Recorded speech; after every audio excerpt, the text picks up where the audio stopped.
Has a single moment of anger ever cost you a relationship, an opportunity, or your own peace of mind?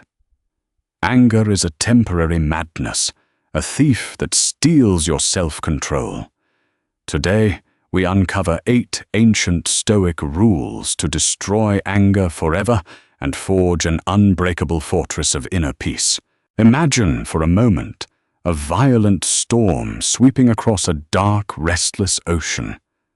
The wind howls, tearing at the sails of a fragile wooden ship. The waves crash with terrifying force, threatening to drag everything down into the crushing, suffocating blackness. Now, imagine that this storm is not happening out at sea, but entirely inside your own mind. This is anger. The ancient Roman philosopher Seneca dedicated an entire book to this destructive emotion, aptly titled De Ira, On Anger. Seneca did not see anger as a natural, unavoidable reaction to the injustices of life. He saw it as a disease, a temporary insanity that strips a human being of their greatest asset, reason. When we are angry, we become entirely unrecognizable. Our voices raise into harsh, jagged frequencies. Our muscles tense, our hearts hammer against our ribs, and our vision narrows until all we can see is the perceived wrong committed against us. In this state of temporary madness, kings have burned cities to the ground, friends have severed lifelong bonds over mere syllables, and ordinary men and women have destroyed their own lives in a matter of seconds. But what if you could stand at the edge of that ocean, watch the storm rage, and remain completely untouched by the water? What if you could become like the great stone cliff that Marcus Aurelius wrote about, a cliff against which the crashing waves continually break, but which stands firm, eventually taming the fury of the water around it? The Stoics believed that inner peace is not a gift bestowed upon a lucky few by the gods. It is a skill. It is an architecture of the mind that must be deliberately built, brick by brick. To destroy anger and upset forever, you do not need to suppress your emotions or turn yourself into an unfeeling statue. Instead, you must learn the rules of the mind. You must learn how to dismantle the triggers of your rage before they even have a chance to ignite.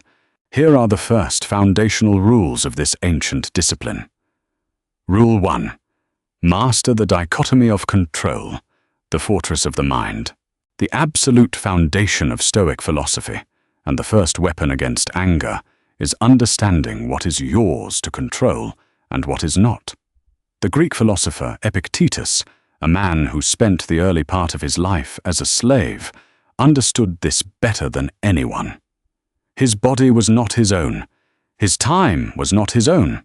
He was subjected to the whims of a cruel master who even went so far as to break Epictetus's leg, leaving him with a lifelong limp. Yet, Epictetus remained famously serene. Why? Because he had drawn an impenetrable line in the sand of his own consciousness. He declared, "Some things are in our control and others not. Things in our control are opinion, pursuit, desire, aversion, and in a word, whatever are our own actions. Things not in our control are body, property, reputation, command, and in one word, whatever are not our own actions." Think about the last time you were truly furious. Perhaps someone cut you off in traffic, nearly causing an accident. Perhaps a colleague took credit for your hard work, or a family member made a deeply cutting remark at dinner. Your blood boiled. Your mind raced with retaliatory thoughts. You spent hours, perhaps days, replaying the scenario in your head, having imaginary arguments in the shower, letting the ghost of that person live rent-free in your mind. The Stoic looks at this situation and asks one simple question. Was their action in your control? The answer, inevitably, is no. You cannot control the reckless driver, the deceitful colleague, or the bitter relative. Their actions belong entirely to them. They are the result of their own upbringing, their own stresses, their own flawed character. When you allow yourself to become enraged by their actions, you are doing something deeply irrational. You are demanding that the universe operate exactly as you wish it to. You are demanding that bad people be good, that careless people be careful, and that an unpredictable world conform perfectly to your preferences. Anger is born from this gap between your expectations and reality. The Stoic rule here is not merely to accept the things you cannot change, but to completely detach your emotional well-being from them. Imagine your mind is an ancient citadel. The walls are high, thick, and made of solid stone. Everything outside the walls, the weather, the economy, the opinions of others, the insults hurled by strangers, is external. You cannot control what happens outside the citadel. But inside the walls, that is your domain. Inside, you have absolute authority over your judgments, your values, and your responses. When an insult is hurled at you, it stops at the wall. It can only enter the citadel and cause destruction if you personally open the gates and invite it in. The next time you feel the heat of anger rising because of someone else's behavior, remind yourself, this is outside the wall. I do not control this, but I control how I respond. Instantly, the fire begins to lose its oxygen. Rule 2. The sacred pause, creating space between fire and fuel. Even with an understanding of control, the initial biological shock of an insult or a misfortune is very real. The Stoics were highly observant of human psychology, and they recognized what we now call the fight-or-flight response. Seneca noted that the first movement of anger, the sudden flush of heat, the quickening pulse, the immediate urge to snap back, is involuntary. It is a reflex of the body. You cannot be blamed for that initial flash of adrenaline. However, Seneca also warned that while the first flash of anger is involuntary, the continuation of that anger is a choice. Anger requires your ongoing consent to survive. It needs you to feed it with justifications, grievances, and resentments. Therefore, the second Stoic rule is to master the sacred pause. In modern terms, the psychiatrist and Holocaust survivor Viktor Frankl profoundly echoed this Stoic concept when he observed that between stimulus and response there is a space. In that space is our power to choose our response. In our response lies our growth and our freedom. When someone offends you, your immediate instinct is to strike back. You want to send that fiery email response right away. You want to shout the devastating comeback that just popped into your head. The Stoic rule is simple, yet incredibly difficult. Do nothing. Delay your response. Seneca advised that the greatest remedy for anger is delay. He wrote, "Begin by not doing anything. Do not let the tongue move, nor the hand. Hold yourself in check." If you can manage to insert a wedge of time between the event and your reaction, something magical happens. The emotional storm begins to pass. The red mist clears. The rational, logical part of your brain, the prefrontal cortex, comes back online and takes the reins from the panicked, emotional amygdala. Practicing the sacred pause means training yourself to stop in the heat of the moment. When you feel that tightening in your chest, take a deep, slow breath. Tell yourself, I will not respond to this today. I will sleep on it. If you must respond immediately, silently count to 10, or walk out of the room to get a glass of water. In ancient times, The story goes that a powerful philosopher told the Roman Emperor Augustus that whenever he felt angry, he should silently recite the 24 letters of the Greek alphabet before speaking. Why? Because the time it takes to recite the alphabet is just long enough to let the madness dissipate. Think of anger as a blazing fire. The insult is the spark. Your immediate reaction is the dry wood. If you throw the wood on the spark immediately, you get an inferno that burns down everything in your life. If you wait, if you pause, the spark dies out on its own. You preserve your dignity, your peace, and your relationships simply by mastering the clock. Once we have fortified our minds by separating what we control from what we cannot, and once we have learned the physical discipline of pausing, we must delve deeper into the mechanics of our own thoughts. The Stoics were not just behavioral psychologists. They were masters of cognitive reframing. They understood that the world does not upset us. Our interpretation of the world upsets us. In this second part, we explore the mental alchemy required to turn insults into dust and transform our bitterest enemies into objects of profound pity and understanding. Rule 3. Dismantle the illusion of insult. Mastering your judgments. Let us travel back to ancient Rome to observe one of the most famous Stoics, Cato the Younger. Cato was a man of immense principle, respected and sometimes hated for his unyielding integrity. One day, while Cato was visiting the public baths, a man who harbored a grudge against him walked up and violently struck him in the face.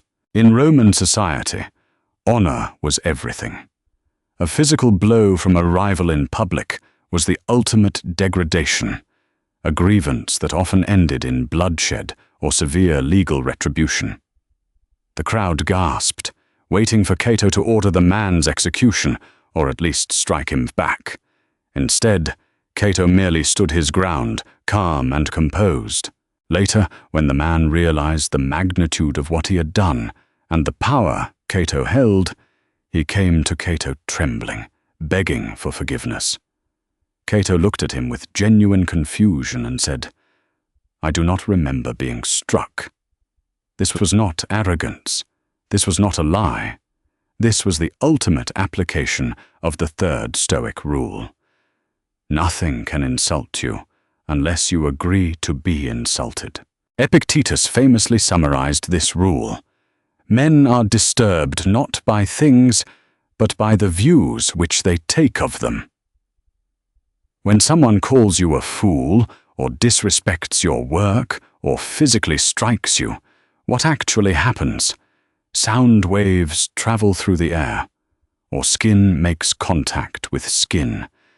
In the grand, objective reality of the universe, an event has simply occurred. The event itself contains no emotion, no degradation, no intrinsic evil. The insult only exists in your judgment of the event. You have to tell yourself a story to get angry. You have to say, "This person disrespected me. I deserve better. This makes me look weak. I must defend my honor." It is this story, this internal monologue, that causes your blood to boil. Cato said he did not remember being struck because he had fundamentally refused to categorize the event as an insult. He stripped the action of its judgment. He saw a man flailing his arm out of an inability to control his own temper. Why should Cato feel diminished by another man's lack of self-control? When you get angry at an insult, you are handing the remote control of your emotional state to someone else. You are saying to your enemy, "Here, you have the power to ruin my day. You have the power to make me act like a fool." Why would you give such immense power over your mind to someone you don't even like? To destroy upset forever, you must become an active editor of your own thoughts. When someone offends you, catch the judgment before it solidifies. strip the event down to its barest, most objective facts. My boss sent an email criticizing my project. That is a fact.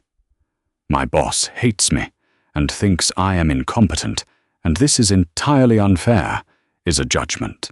Marcus Aurelius advised us to view things as they truly are, stripping away the emotional baggage we attach to them. A fancy dinner is just a dead fish.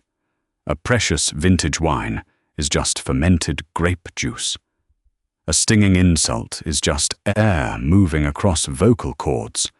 When you refuse to add your own subjective judgment to the actions of others, the insult dissolves into the ether. You remain untouchable, shielded by your own objective clarity. Rule 4. Pity for the blind. Understanding the flawed logic of others. But what about malice? What about people who go out of their way to harm us, betray us, or ruin our lives? It is one thing to reframe a rude comment, but how do we find inner peace when faced with genuine betrayal or profound cruelty? The fourth Stoic rule is perhaps the most challenging to adopt, yet it yields the deepest peace. It requires a radical shift in perspective. You must view those who wrong you not as evil monsters, but as ignorant, spiritually blind individuals who are harming themselves far more than they are harming you. Marcus Aurelius, the philosopher king of the Roman Empire, faced betrayals that would break an ordinary man. His most trusted general, Avidius Cassius, spread a rumor that Marcus was dead and declared himself emperor, attempting to steal the throne and ignite a civil war. Marcus could have flown into a murderous rage. He had the power to order the torture and execution of Cassius and his entire family. Instead, Marcus kept his composure. When Cassius was assassinated by his own men, Marcus wept, lamenting that he had been robbed of the opportunity to forgive his old friend. How does one achieve this level of transcendent calm? We find the answer in Marcus's own private diary, Meditations. He developed a morning routine to prepare his mind for the inevitable friction of human interaction. He wrote, "Begin the morning by saying to yourself, I shall meet with the busybody, the ungrateful, arrogant, deceitful, envious, unsocial." But he didn't stop there. He explained why they were this way. All these things happen to them by reason of their ignorance of what is good and evil. The Stoics, drawing heavily from Socrates, believed that no one does wrong willingly. Every human being acts based on what they believe is right or advantageous for them in that specific moment. Even a thief steals because, in his flawed logic, he believes having that money will make his life better. Even a cruel person lashes out because, in their deeply damaged mind, they believe making others suffer will alleviate their own pain. They are acting out of a fundamental blindness. They cannot see that true happiness and peace come only from virtue, kindness, and reason. When they act with malice, they are degrading their own character. They are corrupting their own soul. When someone betrays you, they are indeed causing you an external hardship. They might cost you money, or a job, or public standing. But remember Rule 1. Those are external things. You can recover from them. But the betrayer, they have lost something far more valuable. They have lost their integrity, their honor, and their connection to human fellowship. They have poisoned their own well. If you saw a blind man stumbling in the street and he accidentally knocked you over, would you jump up and scream at him? Would you curse him for his clumsiness? Of course not. You would recognize his lack of sight and feel pity for him. The Stoic views the cruel, the angry, and the deceitful in the exact same way. They are spiritually blind. They are stumbling through life, inflicting pain on themselves and others because they do not know any better. When you adopt this mindset, anger becomes impossible. It is entirely replaced by pity and compassion. When a coworker attempts to sabotage you out of jealousy, you do not feel rage. You feel sorrow for a person whose self-worth is so fragile that they must tear others down to feel tall. When a stranger yells at you in a store, you do not feel insulted. You feel a quiet empathy for a person who is clearly carrying a massive, invisible burden of stress and misery. By viewing the aggressor as a victim of their own ignorance, you completely disarm their attack.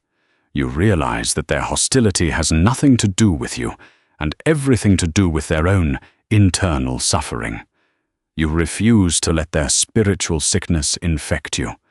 You remain the calm, healthy observer, untouched by the disease of their anger, secure in the fortress of your own virtue. In the first 2 parts of our journey, we built a defensive perimeter. We learned to separate what we control from what we do not, to insert a sacred pause between a trigger and our reaction, to strip events of their subjective insults, and to view the malice of others as a tragic form of moral blindness. But a true Stoic does not simply hide behind walls, waiting for the world to attack. A true Stoic actively shapes their perception of the future and their place in the universe. Anger, you see, is not just a reaction to what happens in the present. It is the violent collision between reality and your expectations of the future. To destroy anger, we must completely rebuild how we anticipate the world. Rule 5. Premeditatio malorum, the premeditation of evils. Think about the last time you felt a surge of intense frustration. Perhaps you were driving to an important meeting and you suddenly hit a massive wall of traffic, or you bought a new, expensive appliance and it broke down a week later. Or a friend promised to help you move but cancelled at the last minute. Why did these events make you angry? Was it simply because they were inconvenient? No. You became angry because you were surprised by them. You expected a clear road. You expected a flawless machine. You expected absolute reliability from your friend. The Roman philosopher Seneca argued that anger is the bitter child of misplaced optimism. We move through life with a dangerous, unspoken assumption. Everything will go according to my plan. We expect the world to be fair, people to be polite, weather to be pleasant, and machines to work perfectly. But reality is chaotic, indifferent, and infinitely complex. When the inevitable friction of reality grinds against our fragile, optimistic expectations, the resulting spark ignites into rage. Seneca wrote, "No man is crushed by misfortune unless he has first been deceived by prosperity." To eliminate this friction, the Stoics practiced a profound psychological exercise called premeditatio malorum, the premeditation of evils. This is not a practice of pessimism or depression. It is a practice of mental armoring. Before embarking on any journey, starting any project, or even beginning a new day, the Stoic visualizes everything that could possibly go wrong. If you are going on a trip, you do not just picture the beautiful destination. You actively visualize the delayed flight, the lost luggage, the rude hotel clerk, and the terrible weather. You picture yourself standing in the rain, your bags missing, facing a hostile stranger, and then you ask yourself, how will I respond if this happens? You predecide that you will remain calm, that you will breathe, that you will focus only on finding a solution. When you practice the premeditation of evils, you drain the shock value out of adversity. If the flight is delayed, you are not angry, because you have already lived through this delay in your mind. You have already accepted it as a possibility. You merely say to yourself, "Ah, yes, I knew this could happen. I am prepared for this." And if the flight is not delayed, then you experience a wave of genuine gratitude. "We are angry because we are too optimistic," Seneca observed. "We expect that the world will be gentle to us. But why should it be? Expectations are premeditated resentments. If you expect a co-worker to be lazy, their laziness ceases to be an insult and simply becomes a fact of your environment, like a rock in a stream. You do not yell at a rock for being in the stream. You navigate around it. By expecting the world to be flawed, difficult, and unpredictable, you strip it of its power to surprise you.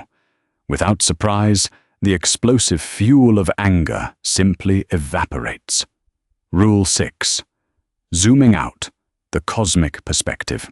Even with prepared expectations, we sometimes find ourselves trapped in the suffocating immediacy of our own lives.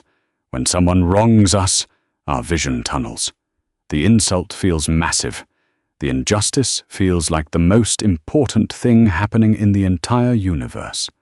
Our ego inflates the event until it blocks out the sun. The 6th Stoic rule is the antidote to this claustrophobia of the ego. It is the practice of the cosmic perspective, or the view from above. Marcus Aurelius, despite being the emperor of Rome and the most powerful man on earth, constantly reminded himself of his own overwhelming insignificance. In his meditations, he would actively force his mind to zoom out. Imagine yourself right now, sitting wherever you are. Now, imagine your consciousness floating upward, through the ceiling, high above your building. You see your neighborhood. Keep zooming out. You see your entire city, millions of people scrambling around, worrying about their jobs, their relationships, their perceived slights. Keep zooming out. Now you see the entire continent. You see the oceans. You see the whole curvature of the earth, a pale blue dot spinning silently in the freezing void of space. Now, look across time. Think of the boundless millennia that occurred before you were born. Think of the mighty empires of antiquity, the Babylonians, the Egyptians, the Greeks, whose kings and generals believed their squabbles were of ultimate importance. Now they are nothing but dust, their names forgotten, their great monuments eroded by the wind. Think of the millions of years that will follow after you are gone, when your name, your face, and your entire lineage will be erased from human memory as if you had never existed.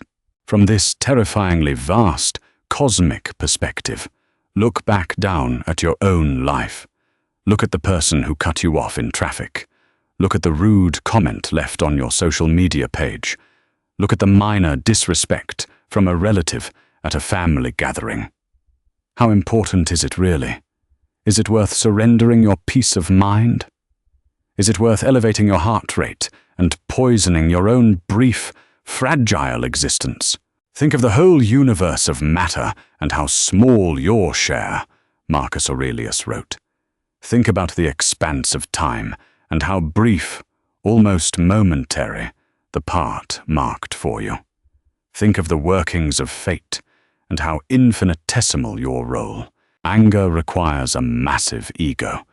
It requires the deep-seated belief that your feelings, your preferences, and your status are the center of the universe. The view from above completely destroys this illusion. It humbles you. It shrinks your grievances down to their true, microscopic size. When you feel the heat of anger rising, take a breath and zoom out. Remind yourself that you are a tiny creature, living for a fleeting microsecond on a small rock flying through infinite space. In the grand tapestry of eternity, this insult means absolutely nothing. Let it go. Reclaim your brief moment of life for joy, for virtue, and for peace, rather than squandering it on petty, meaningless rage. As we ascend the ladder of Stoic mastery, we move from defensive strategies to transformative ones. The final rules do not just protect us from anger, they fundamentally alter our relationship with the people around us and the universe itself. We must turn our critical eye inward, and we must learn to digest poison and turn it into medicine. Rule 7. Turn the mirror inward, recognizing our own flaws. There is a profound hypocrisy at the core of human anger. When others make mistakes, we attribute it to their flawed character. When someone drops a glass, they are clumsy. When they miss a deadline, they are lazy. When they snap at us, they are cruel. But when we drop a glass, it's because the glass was slippery. When we miss a deadline, it's because we were overwhelmed with unfair demands. When we snap at someone, it's because we had a terrible day and they pushed us over the edge. We grant ourselves infinite grace, context, and understanding, but we judge others with brutal, uncompromising harshness.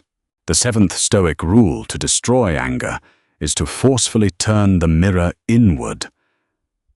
Seneca noted with brilliant clarity, "We have the vices of others before our eyes, our own behind our backs. The quickest way to extinguish anger toward another person is to immediately recall a time when you committed the exact same offense, or something very similar.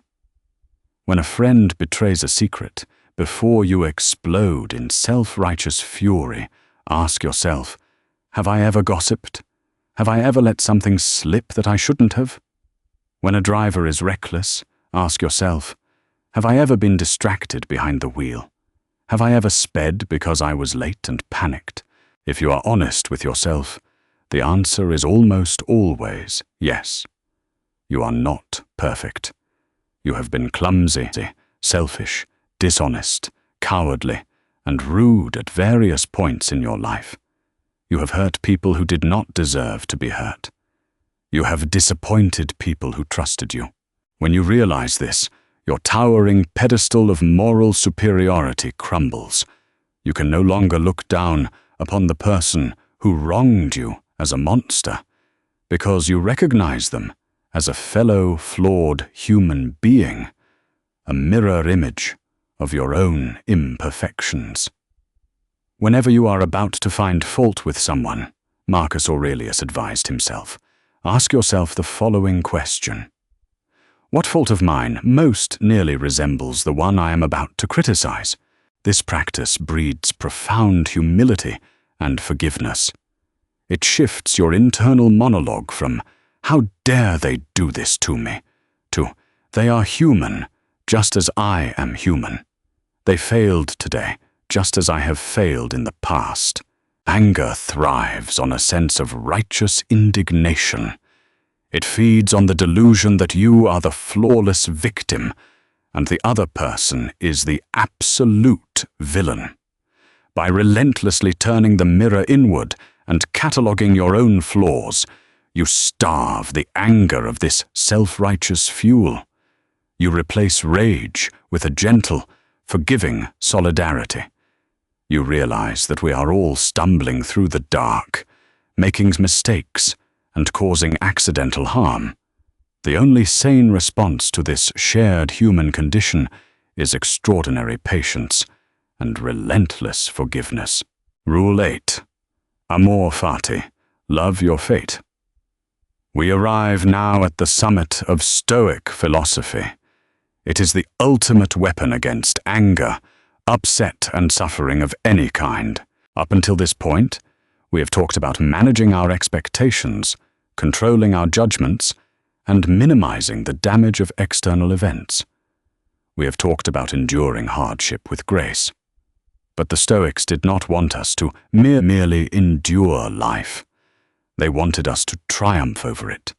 They wanted us to take the worst things that could possibly happen to us and use them as raw material for our own greatness.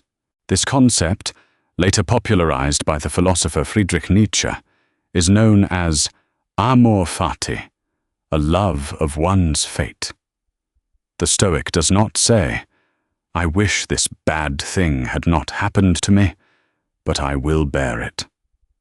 The Stoic says, I am glad this happened to me, because I will use it to become stronger. Marcus Aurelius captured this perfectly with his famous metaphor of the fire.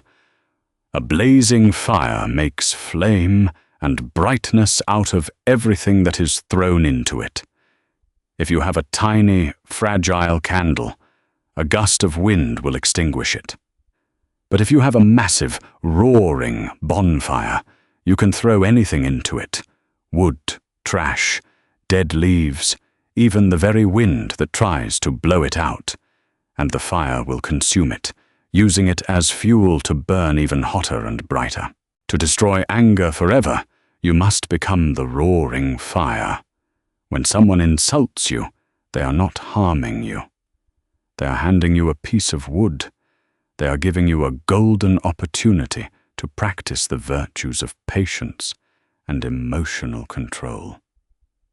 How could you ever prove to yourself that you are patient if you never met an irritating person? How could you ever prove that you are forgiving if no one ever wronged you? The impediment to action advances action, Marcus wrote. What stands in the way becomes the way.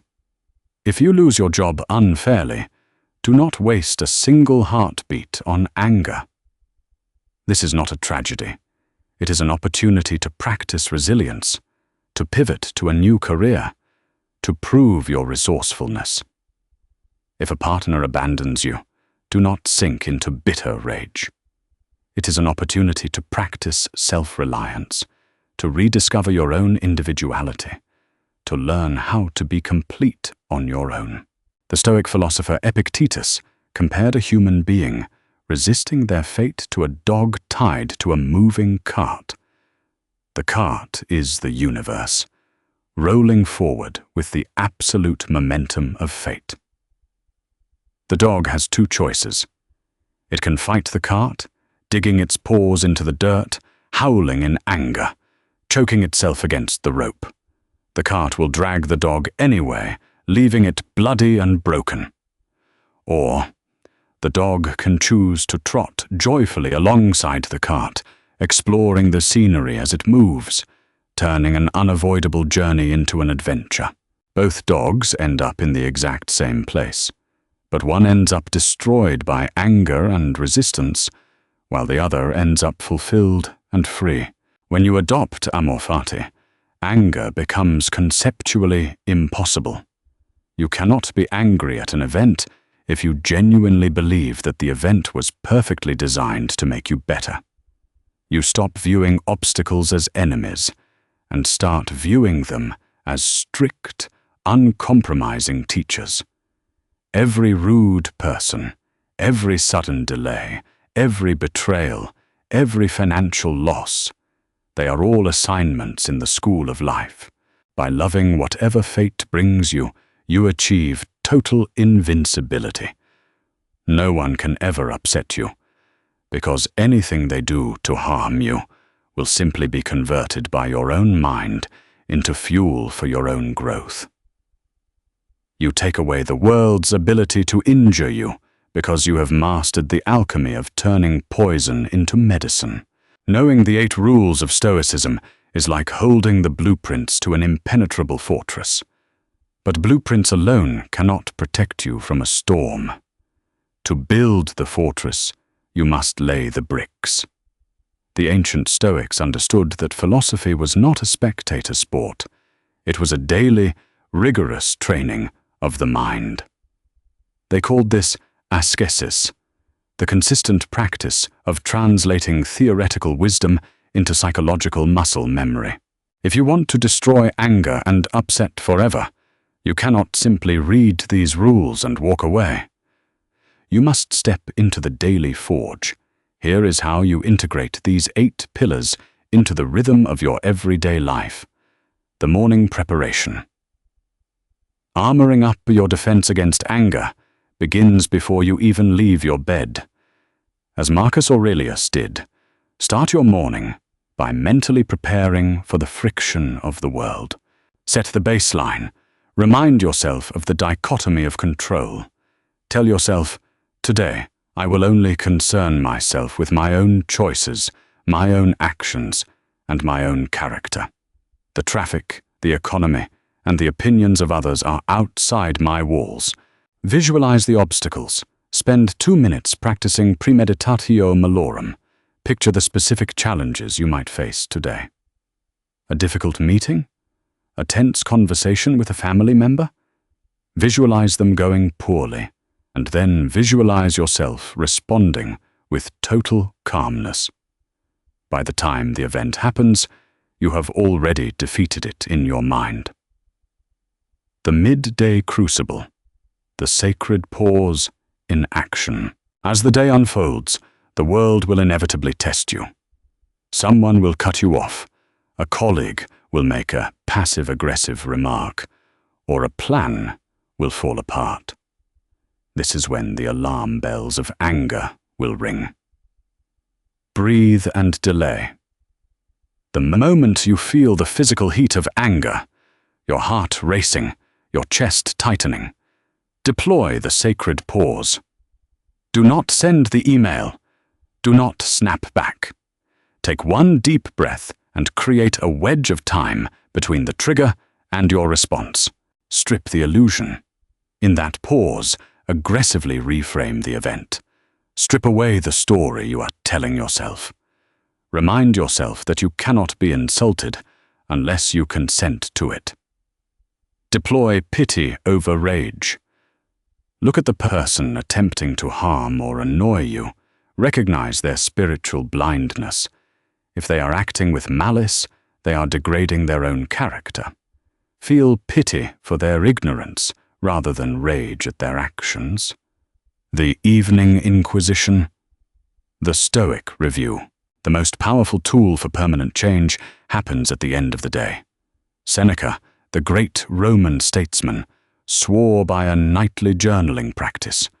When the day was over and his house fell quiet, he would interrogate his own mind, analyzing every interaction he had. Before you go to sleep, ask yourself these 3 essential questions. 1. What ailment of mine did I cure today? Did you successfully pause when you were triggered?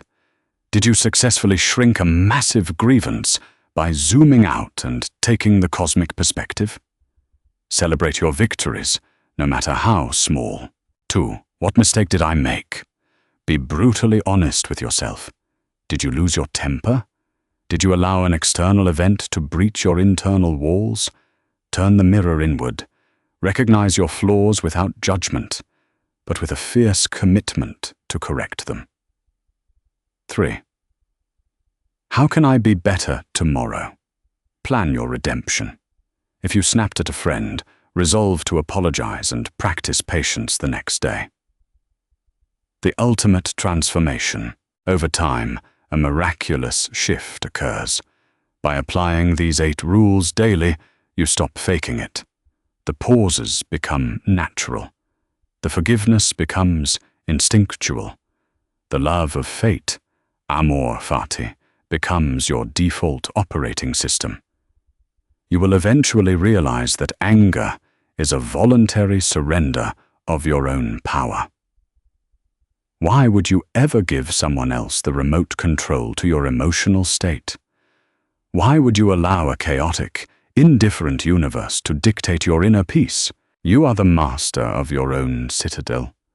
When you master your judgments, when you expect the unexpected, when you view the flaws of others with deep empathy, and when you embrace every hardship as fuel for your own fire, you become truly invincible.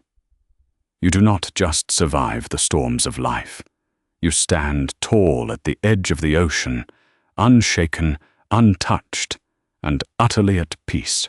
Inner peace isn't a gift. It is a fortress you build, brick by brick. By mastering what you control, pausing in the storm, and loving your fate, you permanently strip the world of its power to upset you. If these 8 ancient Stoic rules brought value to your journey today, please hit that like button, share this video with someone who needs to hear it, and subscribe to the channel for more powerful wisdom. Stay calm, stay stoic, and conquer your mind.